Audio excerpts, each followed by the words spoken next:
વાતચીતના વિવિધ પ્રકાર, ટાઈપ્સ ઓફ કમ્યુનિકેશન. આપણે વાતચીતના ઘટકો વિશે તો જાણી લીધું છે, તો ચાલો વિવિધ પ્રકારની વાતચીત વિશે વધારે જાણીએ, જેનો ઉપયોગ આપણે આપણા વિચારોને વ્યક્ત કરવા માટે કરી શકીએ છીએ. ઔપચારિક વાતચીત એટલે કે ફોર્મલ કમ્યુનિકેશન સત્તાવાર માહિતીના એવા પ્રવાહને કહેવાય છે, જે યોગ્ય પૂર્વ નિર્ધારિત ચેનલો અને માર્ગોના માધ્યમથી કરી શકાય છે. આ પ્રકારની વાતચીતમાં સૂચનાના પ્રવાહને નિયંત્રિત કરી શકાય છે અને મેળવનાર સુધી તેને સારી રીતે પહોંચાડવા માટે ખાસ પ્રયત્ન કરવાની આવશ્યકતા હોય છે.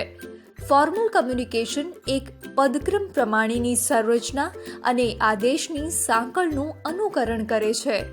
તમારા બોસને લખેલ ઈમેલને ફોર્મલ કમ્યુનિકેશન માનવામાં આવે છે, તેથી તેમને સન્માન આપવા માટે તેને તમે યોગ્ય રીતે લખો છો.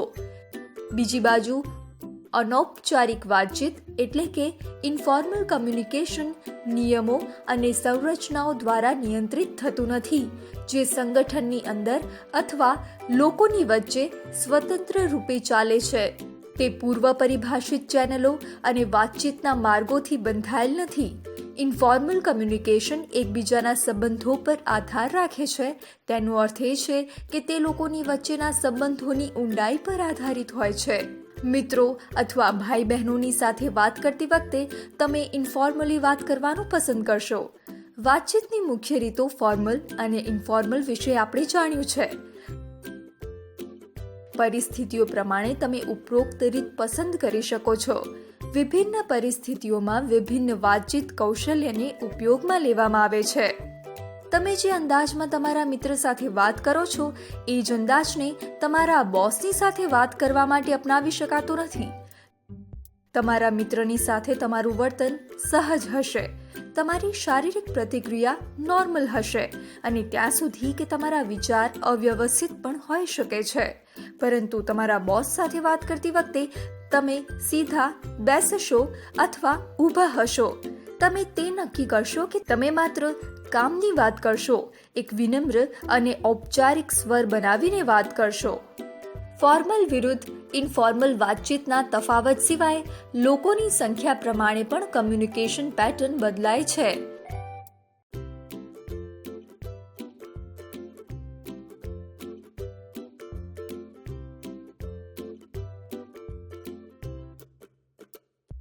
એકથી એક સાથે વાતચીત, વન ટુ વન કમ્યુનિકેશન. તમારા મિત્રો સાથે તમારી વાત કરવી એ એકથી એક વાતચીતનું ઉદાહરણ છે. અહીંયા તમે અને તમારા મિત્ર વાતચીતમાં સક્રિય ભાગીદાર હોવ છો. મિત્ર હોવાના કારણે તમારી વાતચીત ઇન્ફોર્મલ હશે.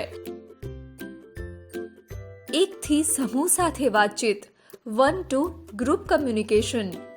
જ્યારે તમે તમારા પરિવારની સાથે ટીવી જુઓ છો, તો આ એક પ્રકારના એકથી સમૂહ એટલે કે વન ટુ ગ્રુપની વાતચીત છે. અહીંયા ટીવી માધ્યમ અથવા કમ્યુનિકેશન ચેનલ છે. ટીવીમાં ચાલતો પ્રોગ્રામ મોકલનાર છે અને તમારો પરિવાર એ મેળવનાર છે. બની શકે છે કે તમને અથવા તમારા ભાઈ બહેનને તમારા પરિવાર દ્વારા જોવાતો પ્રોગ્રામ પસંદ ન હોય અને તમે ચેનલ બદલવા માટે કહો. આવું કરવું વાતચીતનો પ્રતિભાવ છે. એકથી અનેક સાથે વાતચીત, વન ટુ મેની કમ્યુનિકેશન. તમારી કોલેજનો સેમિનાર એકથી અનેક એટલે કે વન ટુ મેની વાતચીતનો એક પ્રકાર છે. સેમિનારમાં બોલનાર વ્યક્તિ મોકલનાર છે. તેનું ભાષણ સંદેશ, તેનો અવાજ, ચહેરાના હાવભાવ, બોલવાની સ્પીડ કમ્યુનિકેશન ચેનલ છે. તમે અને દર્શકોમાં બેઠેલા અન્ય લોકો મેળવનાર છે.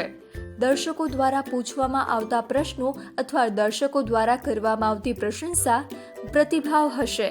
ઉપરાંત મોકલનારે દર્શકોના ચહેરાના હાવભાવથી પણ પ્રતિભાવ મળશે, જેમ કે તેમના ચહેરા પર દેખાતી હતાશા અથવા સહમતિ વ્યક્ત કરવા માટે માથું હલાવવું, બંને પ્રતિભાવ જ છે.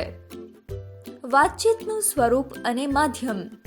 સારી રીતે વાતચીત કરવા માટે વાતચીતની પ્રકૃતિને સમજવી મહત્વપૂર્ણ છે. તે ખબર હોવી જરૂરી છે કે પસંદ કરેલ વાતચીત કઈ પરિસ્થિતિ માટે સારી હશે. ઔપચારિક ઘટના માટે, એકથી સમૂહ માટે વગેરે. વાતચીત માટે ઉપયોગમાં લેવામાં આવનાર માધ્યમ પણ મહત્વપૂર્ણ હોય છે. નિમ્નલિખિત વાતચીતના માધ્યમ હોઈ શકે છે: ડિજિટલ મીડિયમ, ડિજિટલ માધ્યમ; વર્બલ મીડિયમ, મૌખિક માધ્યમ; નોન વર્બલ મીડિયમ, અમૌખિક માધ્યમ; વિઝ્યુઅલ મીડિયમ, દ્રશ્ય માધ્યમ.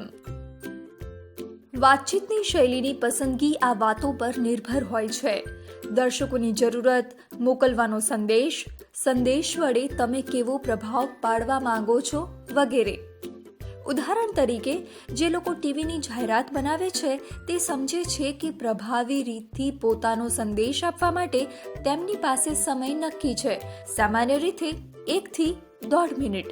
તે સમજે છે કે આ વાતચીત ઇન્ફોર્મલ હશે, કેમ કે તે દર્શકોની સાથે સંબંધ સ્થાપિત કરવા માંગે છે અને વ્યક્તિગત રૂપથી વાત કરવા માંગે છે. પોતાના સંદેશને દર્શકો સુધી પહોંચાડવા માટે તે આકર્ષક ગીત બનાવે છે, વિશેષ પ્રકારની રંગ યોજનાનો ઉપયોગ કરે છે, ત્યાં સુધી કે એક લોકપ્રિય અભિનેતાને પણ નિયુક્ત કરે છે અને તે ભાષાનો ઉપયોગ કરે છે જે તેમના ઉત્પાદકને લક્ષિત દર્શકો માટે યોગ્ય છે. આવી રીતે વાતચીત નિમ્નલિખિતનો ઉપયોગ કરે છે: digital medium, informal communication, visual communication, 1 થી 1, 1 થી સમૂહ અને 1 થી અનેક કમ્યુનિકેશન. હવે અહીંયા આપણી રોજિંદા જીવનની વાતચીત પર ચર્ચા કરવી ઉપયોગી હશે. આપણા અગાઉના સેશનને યાદ કરો.